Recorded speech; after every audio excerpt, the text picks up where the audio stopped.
Slick back.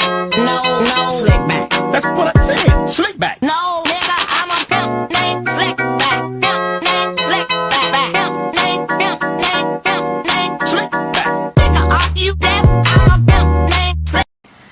Assalamualaikum warahmatullahi wabarakatuh. Perkenalkan, nama saya Dinda Saharani R, NPM 234123034 dari Prodi Akuntansi 23A. Di sini saya akan menjelaskan tentang perdagangan internasional di suatu negara dan prospek perkembangan 5 tahun ke depan. Secara umum, perdagangan internasional merupakan sarana untuk melakukan pertukaran barang dan jasa internasional.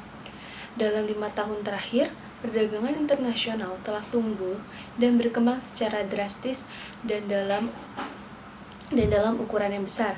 Hal ini disebabkan oleh adanya kerjasama yang dilakukan oleh berbagai negara untuk menghilangkan proteksi perdagangan dan adanya keinginan untuk mempromosikan perdagangan barang dan jasa secara bebas.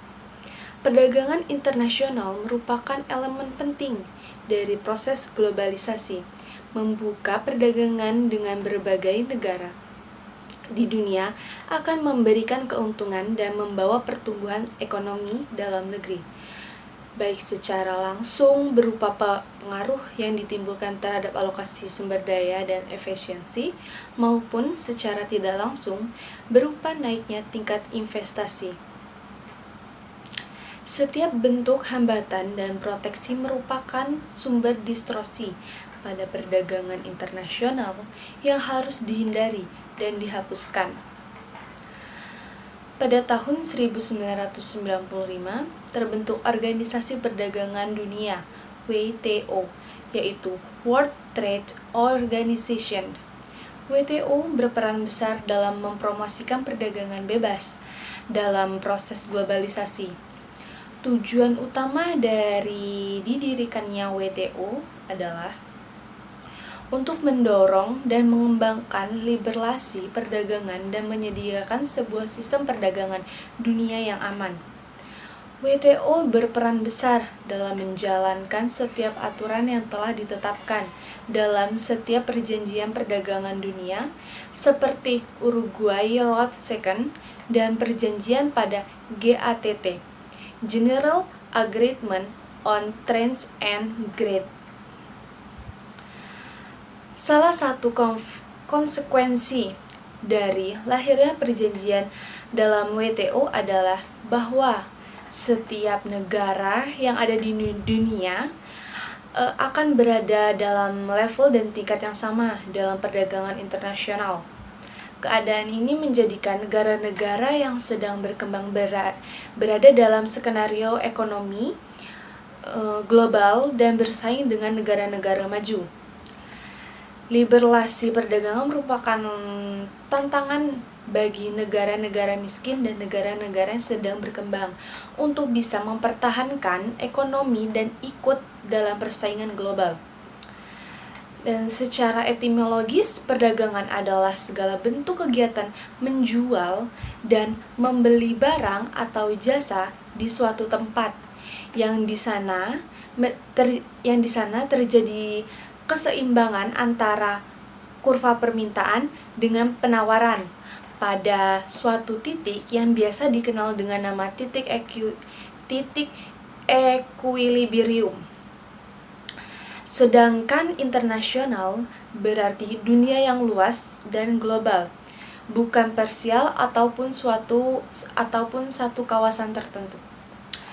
Maka perdagangan internasional dapat diartikan dalam sejumlah transaksi perdagangan atau jual beli di antara pembeli dan penjual yang di dalam suatu negara dengan negara lain untuk membentuk ekspor dan impor pada suatu pasar demi kedua belah pihak. Dan beberapa ratus tahun yang lalu, aliran merkantilis mengira bahwa perdagangan internasional ini merupakan transaksi untung rugi atau win-loss deal.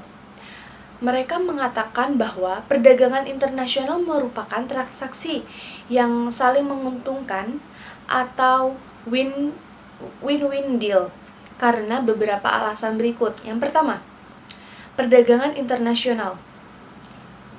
Menyangkut dua transaksi ketika dua negara saling melakukan ekspor dan impor yang saling menguntungkan.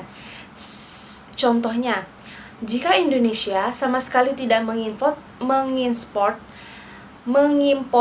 barang dari Australia, maka Australia pun tidak dapat membeli barang yang kita ekspor ke negara tersebut karena Australia tidak memiliki uang rupiah. Dan yang kedua, perdagangan internasional memberikan keanekaragaman barang dan jasa. Kita dapat membayangkan jika Indonesia tidak mempunyai hubungan perdagangan internasional dengan negara lain di dunia, keanekaragaman barang dan jasa yang diperdagangkan di pasar dalam negeri Indonesia akan sangat terbatas. Semisalnya kita tidak menemui komputer buatan Amerika, tidak ada jam tangan buatan Swiss, atau mobil dari Jepang. Dan yang ketiga, perdagangan internasional dapat mendatangkan efisiensi suatu negara yang mencoba memenuhi segala kebutuhan barang dan jasanya sendiri, tidak akan mencapai efisien dalam perekonomiannya. Dan perkembangan yang diharapkan akan mempengaruhi prospek perdagangan internasional, yaitu yang pertama, perdagangan elektronik akan semakin berkembang dan menjadi lebih penting dalam perdagangan internasional. Yang kedua, peningkatan proteksionisme dan perang dagang antara negara-negara besar dapat menghambat pertumbuhan perdagangan internasional. Dan yang ketiga, perubahan iklim dan bencana alam dapat mempengaruhi produksi dan perdagangan produk pertanian dan energi. Sekian penjelasan dari saya tentang perdagangan internasional di suatu negara. Saya meminta maaf jika ada kesalahan dan saya akhiri. Wassalamualaikum warahmatullahi wabarakatuh.